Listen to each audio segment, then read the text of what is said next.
Hi Andy, great to meet up with you and do some work on your game up at the studio. Sort of two recaps for you on the channel today relating to sort of each phase of the session that we did over at the studio on Wednesday. Now, phase one was to improve your ability to present the club properly at impact. What we can see here now is a nice spectrum of impact positions. So top left here, we've got your original impact position where the left leg's straightening quite quickly. The club head is overtaking the hands too quickly. The elbows are quite divided coming through the impact area. And I would, if I had to describe that position, I would say sort of weight neutral, handle back.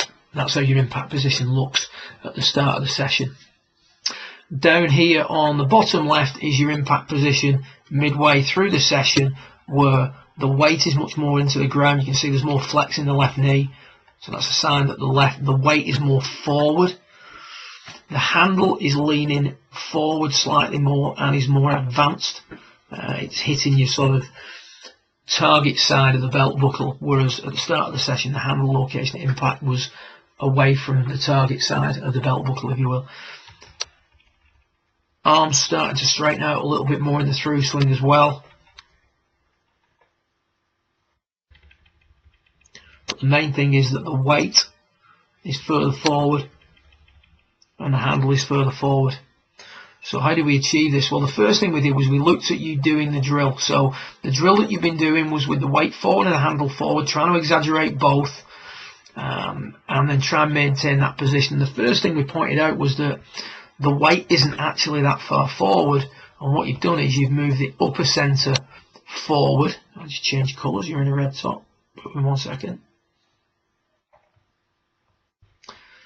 So we've moved the upper centre forward whilst keeping the lower centre back. And the handle's been pushed forward a little bit, but not a lot. So then as you do the drill, you're trying to return to that position. But as the hips push forward and the upper centre drops back, that's going to again increase the overtaking rate. And you can see whilst the handle is a little bit further forward than it normally would be, it's nowhere near as far forward as it needs to be in a real world scenario on the golf course. And that was one of the problems you were having. You were doing the drill, you were having a bit of success, and then you were taking it to the golf course and it just wasn't working. So what we said you needed to do was you needed to up the ante during the execution of the drills. And the way we needed to do it was by pushing the hips and the weight forward whilst keeping the upper centre nice and stable, so not letting that drift too far forward at setup. I'll just take you back to the beginning on this drill. So I'm going to really emphasise what we would want at impact. So what do we want more of at impact when we look at that top left footage? We want the weight more forward, we want the handle more forward, and we want the elbows squeezed together, and that's what you've got here now on the bottom right when you're doing your drill. And from there you just need to isolate impact, make a little backswing and maintain that position through the ball. And you can see there now plenty of shaft lean, handle well forward, left knee pushing into the ground. There's no scooping whatsoever. So in order to change the picture that we're seeing here on the top left through impact, we need to spend some time doing the exact opposite. So we need to spend plenty of time with that weight way forward, not just a little bit forward, way forward.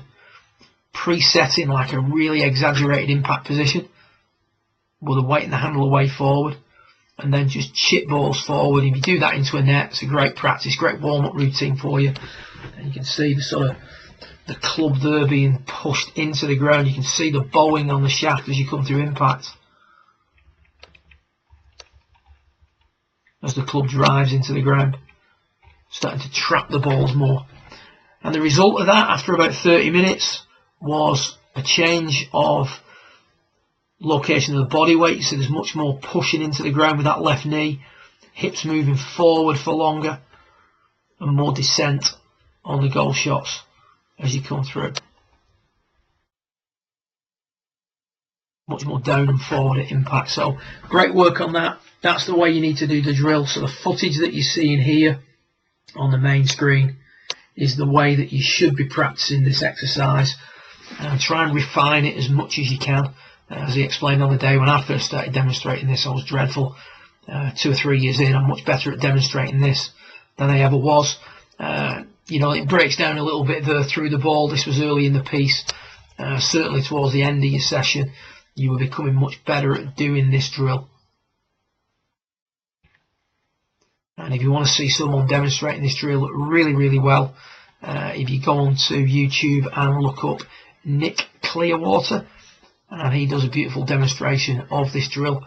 And also, if you have a little root around on my channel, you'll see me doing my best efforts with the flying wedge drill. If you go to the drill section, flying wedge drill and rapid fire flying wedge drill. It's worth a little look because it's a good example of me demonstrating the exercise that I want you to spend the bulk of your time working on.